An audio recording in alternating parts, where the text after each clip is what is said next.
مهدی جان چی میخونی عزیزم؟ من محسن چاوشی میخونم رفیقم. شما با 2 برادر فرق داری، رفیق جاده دیگه. بفرمایید.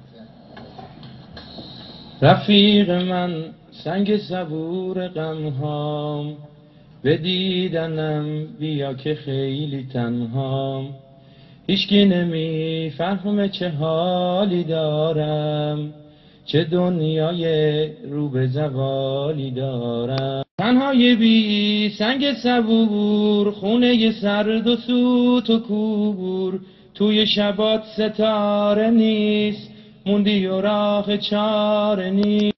مهدی جان نسبت به 2 برادرها داره یکم وقتی 3 تاتون وایسادین آدم یه جوری دلش نمیاد، ولی تو کاتگوری خودت قشنگه داری میخونی، به هر حال یه سبکی هم دوست داری، ولی خوندن تنها این نیستش که چون بیشتر حرف میزدی تا خوندن. البته خب اون که اول خوندی که اون همش حرف میزنه، خوندن ما که نشدیم ازش.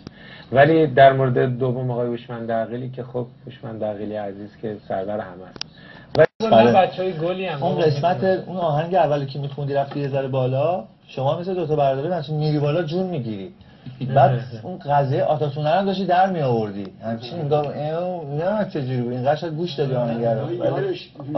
خب برام میره تو قالب اون دیگه. خیلی یه تیکه اشاره هم رفت خوب خوندن حسابی. آره صدای اون آهنگ خب اون خواننده که انتخاب کردید از نظر خوندن بیشتر دستگاه و این فرماست دیگه. اینه که دوستان خوندن از آقای معین، اونا خواننده است اون کسی که میخونه، ولی که خب بیشتر انتخابتون باعث میشد اونجوری عمل کنی. عذر میخوام آقای معین. اومده بودی با برادرها بودی گفتی منم بذار بیان یه خاطره ای بشه. همون هدف. زنده باشید. همین خوشحالم که انقدر روحیه شاداب و خوبی دارید. زنده باشید. خیلی خوشحال شدیم. شما میتونی اگر بچه‌ها خواستن گروه تشکیل بدن شما رپ بخونون وسط که زیاد به نوت و اینا موفق باشید. حال کردید چه انداختن به آره دیگه جنگ رو